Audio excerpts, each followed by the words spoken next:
পুরাতন মহলগুলো ভৌতিক হলেও কিন্তু ঘোরার জন্য ভীষণ পরিমাণ মনে চায়। আমার কাছে ভীষণ পরিমাণ ভালো লাগে এইসব মহলগুলা। আর এখানকার ছবিগুলো তো ফাটাফাটি হয়, যে কারণে হচ্ছে বহুত মানুষ এখানে ঘুরতে আসে। এটা দেখার জন্য আমি চলে আসছি। আসসালামু আলাইকুম, শিপন সোয়ালে আপনাদের স্বাগতম। সবসময় মতো আবার চলে আসলাম নতুন একটি ভিডিও নিয়ে। এটা হচ্ছে আপনার নরসিংদী জেলার পলাশ থানার ডাঙ্গাতে অবস্থিত একটা জমিদার বাড়ি। যে জমিদার বাড়িতে এখন জমিদার বলে কেউ নাই, জমিদার বাড়ি বলে অনেক কিছু আশপাশের থেকে পরিচিত, কিন্তু এটা জমিদার বাড়ি। সেখানকার পরিবেশ এবং এখানকার বর্তমান অবস্থা সবকিছু আপনাদের মধ্যে তুলে ধরার জন্য আজকে আমি আজকে আসছিলাম এখানে অন্য একটা কাজে। আমি তারপর চলে আসলাম এই মহলটা দেখার জন্য। এই জমিদার বাড়িতে আমি এ নিয়ে দুইবার আসলাম, এর আগে একবার আসলাম, এরপর দ্বিতীয়বার এটা। তো আসার পরই হচ্ছে ভিতরে ঢুকি, ভিতরে ঢোকার পর দেখতেছি আসলে ভিতরে কি আছে, কোনো ভূত পেতনি আছে কিনা। যদি পেতনি এটা পাইতাম থার্মোগুলো ধরে নিয়ে যেতাম। আসলে কোনো ভূত পেতনি আমি কিছুই পাই নাই। এখানে ঢোকার পরই হচ্ছে এখানে একটা পাগল শুয়ে থাকে। আমি প্রথমবার ঢোকার পরে আমি ফালদা উঠছিলাম, তারপরে হচ্ছে যে পাগলটাকে দেখে বড় বড় করে ওঠা শুরু করছিলাম, কিন্তু আপনাদের ক্যামেরার মধ্যে নিয়ে আসি নাই। আমি যখন হচ্ছে এই মহলের দ্বিতীয় তলায় উঠলাম, দ্বিতীয় তলায় অস্থির একটা ভিউ। জমিদার মহলে এখন কিন্তু জমিদাররা কেউ থাকে না, আর ফ্যামিলি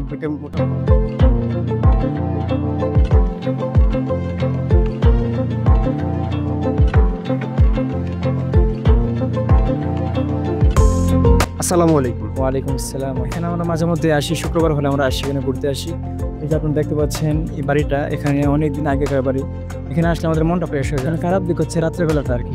এখানে আমরা শুনেছি রাত্রেবেলা অনেক খারাপ আজ হয়, মানে উপরে আপনার ছাদে গেলে দেখতে পারবেন কিছু জিনিস আছে যেগুলো অনেক সমস্যা হয়, দিনের বেলা সমস্যা হয় না। আর সাধারণত এখানে অনেক সময় এরকম হয়, ছেলেরা দেখেন গার্লফ্রেন্ড নিয়ে আসে, এটা হচ্ছে খারাপ দিক। পুলিশ আছে বা এই এলাকার যারা আছে, এটা অনেক বড় একটা দায়িত্ব। এটা আমরা চাই যে এই জায়গাটা আমরা উপভোগ করি, কিন্তু এই সমস্ত কারণে যারা আমরা অনেক বাচ্চাদেরকে নিয়ে আসি, আমরা মাদ্রাসার উপর আমরা আসি, ভিতরে আমরা যাইতে পারি না, মানে ওদের জন্য বা ওই খারাপ জিনিসগুলোর জন্য। আমরা চাই যে এই জায়গাটি এত সুন্দর একটা মহল, যে মহলটাকে আমরা সুন্দরভাবে রাখতেছি না, এই মহলটাকে আমরা খারাপ অবস্থায় নিয়ে যাচ্ছি। যখন হচ্ছে দিনের বেলা সকালবেলা হলে অনেক নেশা করে এখানে আসে, রাত্রেবেলা হলে অনেক নেশা করে এখানে নেশা করে জুয়া খেলে, অনেক ধরনের খারাপ একটা জায়গা বানিয়ে গেছে। কিন্তু দিনের বেলা বিকালবেলা কিন্তু অনেক পরিমাণ দর্শনার্থী এখানে আসে। দর্শনার্থী কিন্তু ঘোরার জন্য খুব সুন্দর একটা প্লেস এটা। আমার কাছে ভীষণ ভালো লাগে এখানকার ভিউটা। তাহলে চলুন দর্শনার্থী কি বলে শুনে আসি। ঠিক আছে, খুব ঐতিহাসিক একটা জিনিস তো ভালোই লাগতেছে। এখানকার প্লেসটা আপনার কাছে কেমন মনে? মাশাআল্লাহ অনেক ভালো। এখানকার আপনার সবথেকে খারাপ দিক কোনটা? এখানকার লোকজন এসে বেশি উত্তপ্ত করে জায়গাটা পুরো নষ্ট বানিয়েছে, এটা আমার। সরকার যদি গভর্নমেন্ট যদি এটা দায়িত্ব নেয়, তাহলে কিন্তু হচ্ছে এখানকার পরিবেশটা সুন্দর হবে, দর্শনার্থীরা মজা পাবে। পরিবেশ আপনার কাছে কেমন মনে হচ্ছে? সুন্দর, খুবই সুন্দর। কার সাথে ঘুরতে আসছে? বন্ধু বান্ধবের সাথে। আমি তো ভাবছিলাম গার্লফ্রেন্ড নিয়ে আসছি। গার্লফ্রেন্ড লোক বলছি। ভাই আমি এই পর্যন্ত হচ্ছে যে প্রায় 1 বছরের মধ্যে 6 মাস যাবত হচ্ছে মানুষের ইন্টারভিউ নিচ্ছে।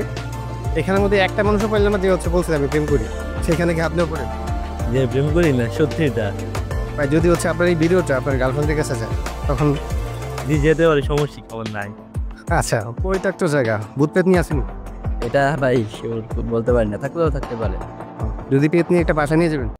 অবশ্যই। এই নিয়ে আমার আশা হচ্ছে 2-3 বার আশা হচ্ছে। আপনার এখানকার প্লেসটা কেমন লাগে? এইখানকার প্লেসটা আলহামদুলিল্লাহ ভালো, অনেক সুন্দর। মানে পিক তো আছে, অনেক সুন্দর সুন্দর পিক উঠে। যেই পরিমাণে ময়লা, মানে ঘোরার জন্য একটু অন্যরকম লাগে। আচ্ছা, এখানে ভাই কার সাথে ঘুরতে আসছেন? আমি আসছি আমার ফ্রেন্ডের সাথে আর কি। গার্লফ্রেন্ড অবশ্যই নিয়ে আসতাম, কিন্তু এখন তো গার্লফ্রেন্ড নাই, তাই সিঙ্গেল ভাবে আসছি আর কি। যদি কোনোদিন গার্লফ্রেন্ড হয় তবে গার্লফ্রেন্ড নিয়েও আসবো ইনশাল্লাহ। সবার প্রতি ভালোবাসা রেখে আজকের মতো এখানে বিদায় নিয়ে যাচ্ছি, এবং শিপন ওয়ার্ল্ডের পাশে যারা আছেন সবাইকে অনেক অনেক ধন্যবাদ। সবাই ভালো থাকবেন, সুস্থ থাকবেন, আমার জন্য দোয়া করবেন। আল্লাহ হাফেজ।